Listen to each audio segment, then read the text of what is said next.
आदम की बाई पिछली से हजरत हव्वा को पैदा किया। हजरत हव्वा जब पैदा हो गई, हजरत आदम ने सोचा हजरत हव्वा को छूऊं, टच करूं। रब ने पाबंदी लगा दी, आदम हव्वा बनी आपके लिए है मगर आप छू नहीं सकते। हव्वा बनी आपके लिए है मगर आप अभी टच नहीं कर सकते, अभी आप करीब नहीं जा सकते। हे मालिक को मौला, फिर करना क्या होगा? रब फरमाता है पहले निकाह मुलाकात बाद में होगी, पहले निकाह गुफ्तगू बाद में होगी, पहले निकाह कुर्बत बाद में होगी। यही वजह है नबी ने कहा अन्निकाहु मिन सुन्नती फमन रग़िब अन सुन्नती फलैसा मिन्नी। निकाह मेरी सुन्नत है, जो इससे एराज करे वो मुझसे नहीं है।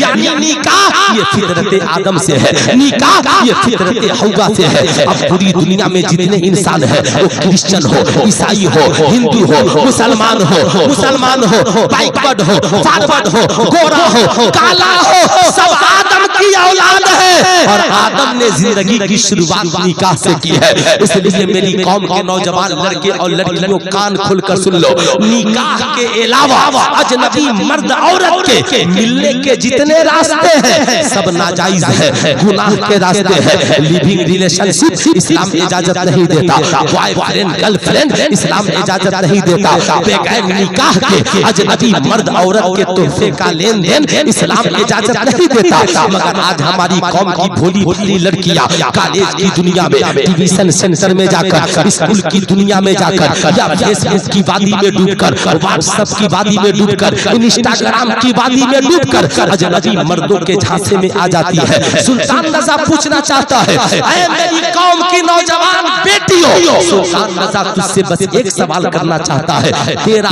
बाप बचपन से लेकर तेरी जवानी तक 20 साल तक तेरी हर जायज ख्वाहिश का एहतराम किया।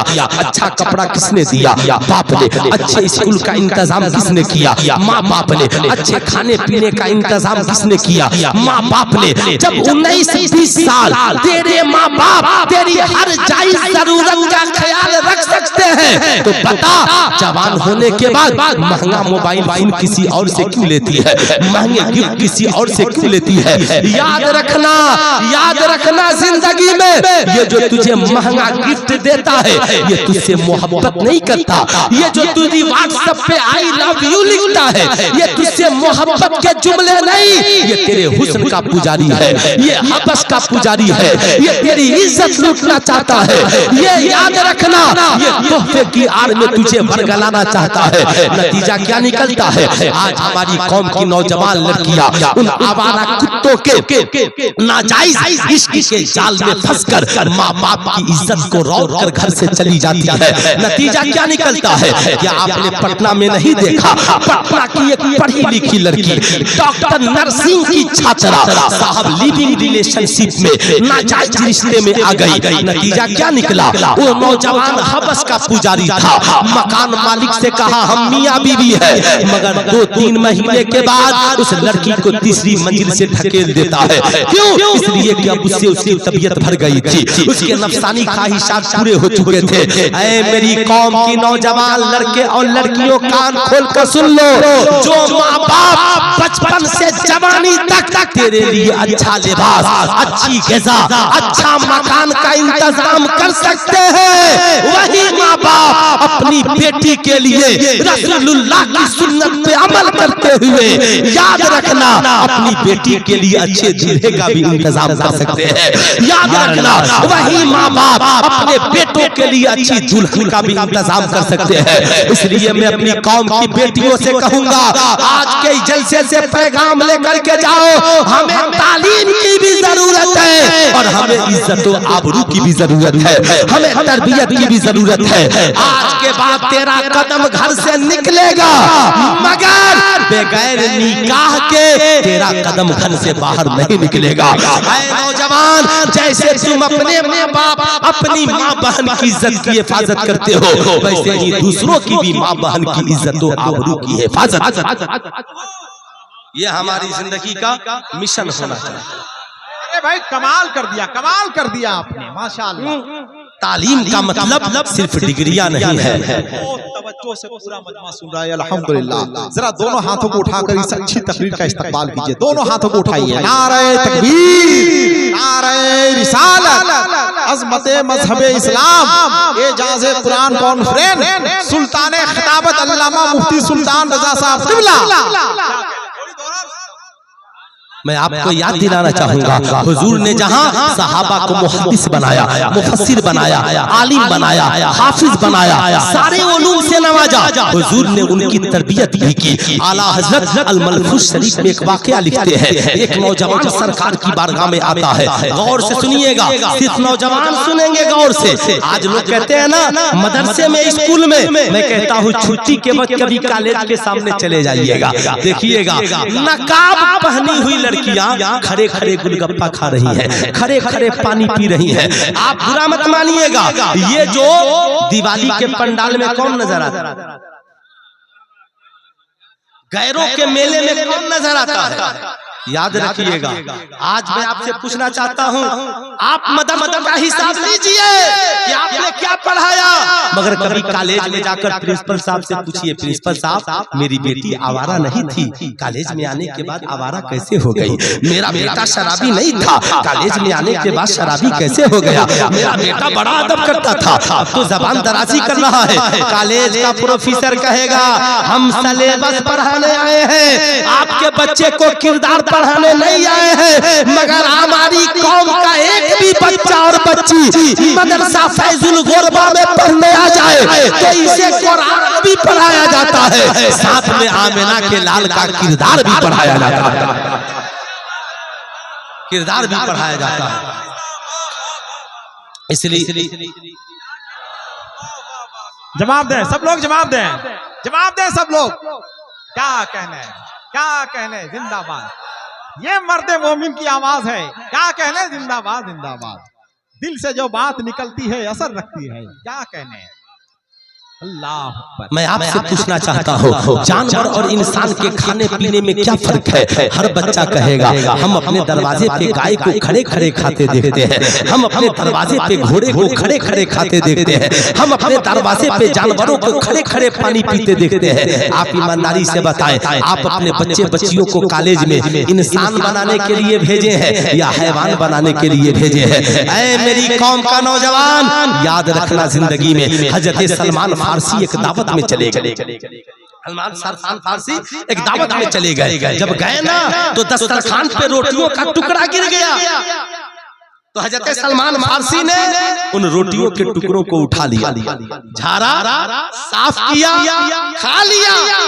बगल में बैठने वालों ने कहा सलमान फारसी यहूदी देखकर मजाक उड़ा रहे हैं। क्या कहा? यहूदी देखकर मजाक उड़ा रहे हैं कि ये मुसलमान दस्तरखान पे गिरे हुए रोटी के टुकड़े को उठाकर खा रहे हैं। सलमान फारसी ने कहा इन बेवकूफों की वजह से मैं अपने हुजूर की सुन्नत को नहीं छोड़ सकता। इन बेवकूफों की वजह से मैं अपने हुजूर की सुन्नत को नहीं छोड़ सकता। पूछिए दिलबर शाही साहब से, एयरपोर्ट पे खड़े खड़े पानी पीजिएगा, बस स्टैंड पे कोई खड़े खड़े पानी पिएगा? मेरी कौम का नौजवान सुन, गोरखपुर एयरपोर्ट पे मैं बार बार पानी लेता, बैठकर पीता। एक नौजवान आ गया, कहा मुझे तो डॉक्टर ने सिखाया था। मौलवी साहब आप कहाँ से सीखे हैं? मैंने कहा आपको डॉक्टर ने आज सिखाया है, मेरे हुजूर ने मुसलमानों को 1500 बरस पहले सिखाया है, 1500 बरस पहले सिखलाया है। ऐ मेरी कौम का नौजवान सुनना, आला हजरत लिखते हैं एक नौजवान हुजूर की बारगाह में आया। आने के बाद अर्ज गुजार हुआ, सरकार मुझे फला लड़की से जना की इजाजत। साइलेंट रहिएगा, गौर से सुनिएगा। सहाबा में खामोशी छा गई, सन्नाटा फैल गया। अरे यहाँ तो लोग हिदायत लेने आते हैं, ये नौजवान जना की इजाजत मांगने आ गया। सरकार नाराज नहीं हुए, सरकार ने करीब किया, कहा अच्छा इधर आओ। याद रखिएगा ये बारगाह मुस्तफा है। इस्लाम कहता है मजलूमों की भी मदद करो और जालिमों की भी मदद। किसी ने कहा सरकार मजलूम की मदद, ये तो बात समझ में आ रही है, मगर जालिम की मदद, कहा जालिम को जुल्म करने से रोक देना ये उसकी मदद। आप शराबी की मदद शराब पीने से रोक कर कीजिए, जुआरी की मदद जुआ खेलने से रोक कर कीजिए, नाचने गाने वाले की मदद नाच गाने से रोक कर कीजिए। हुजूर ने नौजवान को करीब बुलाया, सीने पे दस्ते मुबारक को रख दिया और कहा नौजवान तूने क्या कहा? कहा हुजूर फला लड़की से जना की इजाजत चाहिए। कहा क्या ये काम तू अपनी माँ के साथ कर सकता है? नौजवान हवास बाख्ता हो गया, सरकार माँ के साथ नहीं कर सकता, अपनी बहन के साथ नहीं कर सकता। काहे नौजवान जो काम अपनी माँ बहन के साथ नहीं कर सकता वो दूसरे की माँ बहन के साथ कैसे कर सकता है? सुन तेरे नबी का हुक्म है, जैसे तेरी माँ बहन की इज्जत है वैसे ही दूसरों की माँ बहन की इज्जत भी इज्जत है। जिस दिन पूरी दुनिया में सरकार की सुन्नत को हमने आम कर दिया तो हर बेटी की इज्जत महफूज हो जाएगी, हर माँ की इज्जत महफूज हो जाएगी। ऐ नौजवानों आज जलसे में मेहनत करके जाओ, हम अपनी निगाहों की भी हिफाजत करेंगे और भारत की हर बहू बेटी की इज्जत और आबरू की हिफाजत करेंगे। इंशाअल्लाह करेंगे। हाथ उठा करके बोले इंशाअल्लाह करेंगे, इंशाअल्लाह करेंगे। आखिरी बात सुने फिर मेरी तकरीर खत्म। एक बात बताइए, है ना, जितने लोग यहाँ पर बैठे हैं ये कितने बच्चे? ये बच्चे सब हाफिज कुरान हो गए है ना? 5 बच्चे माशाअल्लाह, 5 बच्चे हाफिज कुरान, सुभान अल्लाह। अच्छा एक बात बताइए, दुनिया में कोई ऐसी किताब है पढ़ूं मैं और डॉक्टर आप बन जाइए? पढ़ूं मैं इंजीनियर आप बन जाइए? पढ़ूं मैं प्रोफेसर आप बन जाइए? अच्छा ऐसी कोई किताब है पढ़ूं मैं फायदा आपको हो जाएगा? आप कहेंगे मौलाना नहीं, साइंस पढ़ेंगे हम तो हम साइंटिस्ट बनेंगे, इंग्लिश पढ़ेंगे हम तो इंग्लिश बोलने वाले हम बनेंगे, मैथ पढ़ेंगे हम तो मैथ के जानकार हम बनेंगे। ऐ मेरी माँ बहनों और आप जितने लोगों ने मदरसा फैजुल गोरबा को 1-1 रुपया दिया है, कान खोल कर सुन लीजिए मियाँ, दुनिया में कोई ऐसी किताब नहीं पढ़ूं मैं फायदा आपको हो जाए, मगर मौलाना मंसूर साहब ने मदरसा फैजुल गोरबा से फारिग होने वाले एक हाफिज कुरान को माइक पे खड़ा किया, कहा बेटा सूरह फातिहा पढ़ दे। शहजादा खड़ा हुआ, सूरह फातिहा की तिलावत की और फिर उसके बाद मौलाना हसन रजा अजहर साहब खड़े हुए। सिर्फ इस बस्ती के नहीं, इस इलाके की नहीं, पूरी दुनिया के मुसलमानों की बख्शिश के लिए दुआ कर दी। तो एक हाफिज कुरान की तिलावत से मेरा ईमान और अकीदा है पूरी दुनिया के मुसलमान बख्श दिए जाएंगे, पूरी दुनिया के मुसलमान बख्श दिए जाएंगे। याद रखिएगा, यानी वो कुरान है, मदरसे के बच्चे पढ़ेंगे, फायदा आपको कब्र में होगा, फायदा आपके वालिद को होगा, फायदा साहब मुर्दों को होगा। मियाँ पढ़ते मदरसे के बच्चे कुरान है और जन्नत में पहुंचने का सहारा हमें मिल जाता है। इसलिए इन मदारिस को बना मजबूत कीजिएगा कि नहीं कीजिएगा? अरे हाथ उठाकर बोलिए इन मदारिस को मजबूत कीजिएगा कि नहीं कीजिएगा? जरूर कीजिए। और मेरी गुजारिश है, बच्चे 6 साल के बाद स्कूल में जाते हैं, 6 साल के पहले नर्सरी LKG UKG इसी मदरसे में इंतजाम कीजिए और 3 साल इन बच्चों को हर कौम का हर बेटा बेटी मदरसे में पढ़े। जानते हैं क्यों? मदरसों में पढ़ाइए, नहीं पढ़ाइएगा डिग्रियां तो मिल जाएंगी मगर तरबियत कौन देगा? तरबियत आप बताएं। इसमें जो बच्चे स्कूल में पढ़ने वाले हैं, कोई बच्चा स्कूल में आप पढ़ते स्कूल में पढ़ने वाला कोई बच्चा है? जरा हाथ उठाओ तो कौन बच्चा स्कूल में पढ़ता है? इसमें कोई स्कूल में नहीं पढ़ता है। आप पढ़ते हैं? आप बताएं, अगर आप स्कूल में अपने क्लास रूम में बैठे हैं, आपके क्लास टीचर आए तो क्या करेंगे? बैठेंगे कि खड़े हो जाएंगे?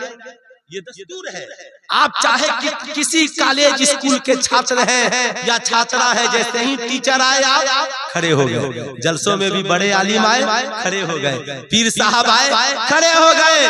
मगर सुनो, मुअल्लिमे कायनात मुहम्मदुर रसूलुल्लाह सल्लल्लाहु अलैहि वसल्लम जो सारी कुल कायनात के मुअल्लिम हैं। अल्लाहु अकबर। सरकार सहाबा की झुरमुट में बैठे हैं, इतने में सरकार की दूध पिलाने वाली माँ सैयदा दाई हलीमा चली आ रही है और आका की नजर पड़ी। आका अपनी दूध पिलाने वाली माँ के लिए खड़े हो गए। ऐ मेरी कौम का नौजवान, आज के जलसे से पैगाम लेकर के जा, माँ के कदमों के नीचे जन्नत है, ये तालीम है।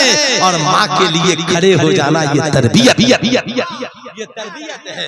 याद रखना, आज के बाद जानते हैं रिश्तों में जहर पैदा मत कीजिए। हम में का सबसे अच्छा वो है तो दो बातें आती है, एक वो जो कुरान पढ़ता है और पढ़ाता है, तो ये इल्म के एतबार से। और दूसरी जगह हुजूर ने कहा तुम में का सबसे अच्छा वो है जिसका इखलाक अच्छा, और सबसे अच्छा इखलाक उसका है जिसका इखलाक अपने घर वालों के साथ अच्छा हो। जानते हैं क्यों? इसलिए कि दोस्तों से दिखावा करता है, कंपनी के मालिक से दिखावा करता है, मियां बिजनेस पार्टनर से दिखावा करता है। आज समाज में ऐसे नौजवान हैं जो दोस्त के लिए होटल में पार्टियां करते हैं और घर वालों के लिए कभी मटन भी नहीं बनवाते हैं। मैं आपसे कहूंगा नहीं, हुजूर फरमाते हैं मैं तुम में का सबसे बेहतर इखलाक वाला हूँ और मेरा इखलाक अपने घर वालों के साथ सबसे अच्छा है। इसलिए मैं आप से कहूंगा अपनी माँ के साथ, अपने वालिद के साथ, अपनी बीवी के साथ, अपने बच्चों के साथ इखलाक को बेहतर बनाएं। आपसे आखिरी जुमला में पूछूं, बताएं, आप बताएं ईमानदारी से, अगर आपका बच्चा मैट्रिक में फेल हो जाए तो क्या करेंगे? भगा देंगे? मार कर डांट कर भगा देंगे? क्यों? आजकल बच्चे आत्महत्या इसलिए कर लेते हैं कि बाप डांटेगा, माँ बोलेगी, मैं कहूँगा नहीं। बच्चा है, गलती हो गई, गलतियां होती हैं, उसे करीब बुलाइए, बेटा फेल हो गया कोई बात नहीं है, ठीक है तूने किताबें पढ़ी थी ना? हाँ अब्बा मैंने किताबें पढ़ी थी। कहा ठीक है 10-12 सवाल आए तुझे याद नहीं था, तेरा बाप तेरे साथ है, फिर से मेहनत कर इंशाअल्लाह कामयाब हो जाएगा। पहले उसे सहारा दीजिए, निगेटिव मत बनिए। न माँ बाप के लिए निगेटिव, न बच्चों के लिए निगेटिव, न बीवी के लिए निगेटिव, न रिश्तेदारों के लिए निगेटिव, न इन उलमा के लिए निगेटिव। जानते हैं क्यों? आज निगेटिव ने हमारे ज़हन को खराब कर दिया है। पॉजिटिव बनिए, पॉजिटिव। अब बेटा से पूछिए, बेटा सुनो, तुम इत्मीनान रखो, अब तुमसे गलतियां क्या हुई थी ये बताओ। तुम्हारी तालीम में कहाँ कमी रह गई? अब बताएगा वो, ट्यूशन में कमी रह गई, दोस्तों के साथ रह गया, मोबाइल देखने में रह गया। कहा बस इसे दूर कर लो, इंशाअल्लाह फेल हुए हो, अगले बार सबसे अच्छा नंबर झारखंड में तेरा आएगा, सबसे अच्छा नंबर बिहार में तेरा आएगा। मेहनत कीजिए। आज तो अफसोस होता है, एक हाजी साहब ने फोन किया, कहा मुफ्ती साहब कोई गरीब आदमी है? मैंने कहा क्या बात है? कहा कुछ पैसा रखा हूँ, एक गरीब आदमी को देना है। मैंने कहा फज्र की नमाज पढ़ने जाइएगा तो इमाम साहब को दे दीजिए, इमाम साहब को दे दीजिएगा। कहा अरे मुफ्ती साहब क्या बात कर रहे हैं, इमाम साहब को? मैंने कहा तो इमाम साहब से ज्यादा पूरे गांव में कोई गरीब नहीं। कहा क्या मजाक कर रहे हैं? मैंने कहा गांव का जो सबसे गरीब है वो 15,000 कमाता है हाजी साहब। कहा कैसे? मैंने रोजाना 500 मजदूरी करके लाता है और गांव के जो पूरे अमीरों का इमाम, गरीबों का इमाम, मुखिया का इमाम, सरपंच का इमाम, पूरी बस्ती का इमाम वो 7,000 रुपया कमाता है। तो बताइए गरीब कौन हुआ? ज़कात का हकदार कौन हुआ? ऐ मेरी कौम का इंसान, कौम के लोगों, अब कहोगे कि हम गरीब हैं, इमाम साहब की तनख्वाह नहीं देंगे, 5 मोबाइल के रिचार्ज के लिए पैसा है और इमाम साहब के तनख्वाह के लिए पैसा नहीं है। सुल्तान रजा मोहब्बत से गुजारिश करेगा, कम से कम कोशिश कीजिए कि 500 रुपए हर घर इमाम साहब की तनख्वाह के लिए दीजिए, ताकि एक इमाम का अगर पेट भर जाए तो एक और आलिम की खिदमत ली जाए और लोगों को बढ़ाया जाए। याद रखिए सारी दुनिया की दौलत एक तरफ, इल्म, एजुकेशन और शिक्षा एक तरफ। कुरान कहता है हल यस्तविल लज़ीना यालमूना वल लज़ीना ला यालमून। तुम क्या समझते हो पढ़े लिखे और जाहिल दोनों बराबर है? ऐसा नहीं हो सकता। उतुल इल्म दर्जात, अल्लाह ने इल्म वालों के रुतबे को बढ़ा दिया है। इसलिए उलमा से प्यार कीजिए, अपने बच्चों को पढ़ा लिखा बनाइए, खुद भी पढ़िए, अपनी औलादों को पढ़ाइए, अपनी दुनिया व आखिरत को हसीन कीजिए।